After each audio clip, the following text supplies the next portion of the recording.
Colin Powell.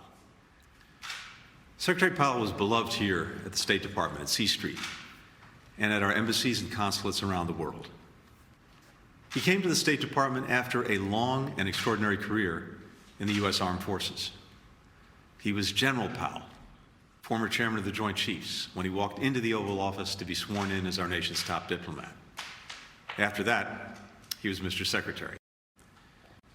He gave the State Department the very best of his leadership, his experience, his patriotism.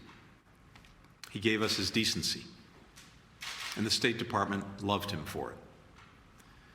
Secretary Powell trusted the career workforce here. He empowered them. He made sure that the desk officer who knew a particular country or issue most deeply was the one who got to brief him or the president. He told his staff that they didn't need to worry about getting him fancy lunches. Hamburgers and hot dogs were just fine. When he hopped onto the elevator, he'd pull others on with him. He didn't bother with formalities. And he wasn't overly concerned with hierarchy either. He wanted to hear from everyone. He walked around the building, dropping into offices unannounced, asking what people needed, making sure they knew he was counting on them. Secretary Powell was, simply and completely, a leader, and he knew how to build a strong and united team. He treated people the way he expected them to treat each other, and he made sure that they knew he would always have their back. The result was that his people would walk through walls for him. Secretary Powell's career in the U.S. military is legendary. As a teenager at the City College of New York, not far from where he grew up in the South Bronx, he joined ROTC, and after graduation, became an Army officer. For 35 years, he was a professional soldier. He started in the infantry, served 2 tours in Vietnam, was stationed in South Korea and West Germany, and oversaw Operation Desert Storm in Iraq. By the time he retired from the military, he was arguably the most respected and celebrated American in uniform. At that time, he received his 2nd Presidential Medal of Freedom, this time from President Clinton, who said at the medal ceremony, "Today, a grateful nation observes the end of a distinguished career and celebrates 35 years of service and victory. A victory for the United States military that gave young Colin Powell a chance to learn and to grow and to lead. A victory for the military and political leaders who continue to elevate him based on their complete confidence and sheer respect. A victory for a nation well served.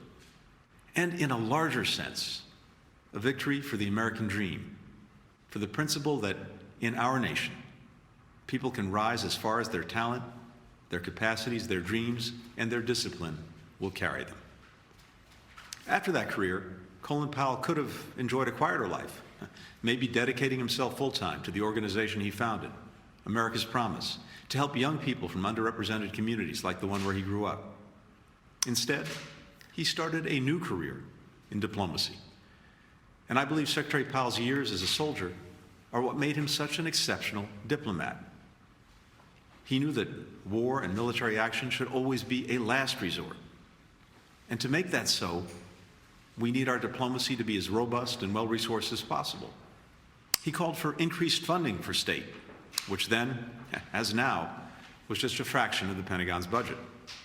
He modernized the State Department, putting a computer on every desk. And he believed deeply that America was an exceptional nation, that we could and should lead with confidence and humility, and that the world was safer when the United States was engaged and its allies and partners were united.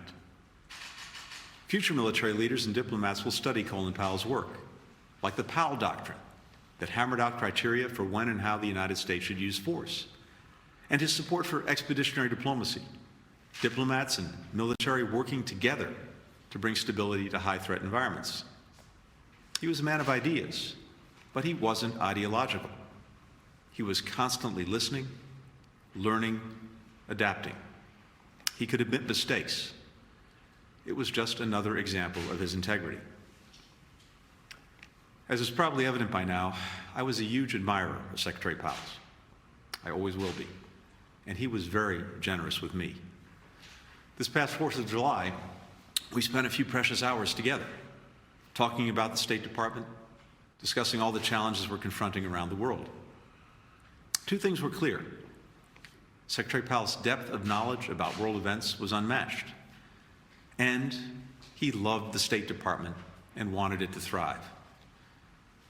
So today is a sad day for us here at State, especially for all those who worked for and with Secretary Powell, and will never forget the experience. Our thoughts are with Alma Powell and the entire family today, to everyone who loved him. Colin Powell dedicated his extraordinary life to public service because he never stopped believing in America. And we believe in America in no small part because it helped produce someone like Colin Powell. Thank you, Mr. Secretary.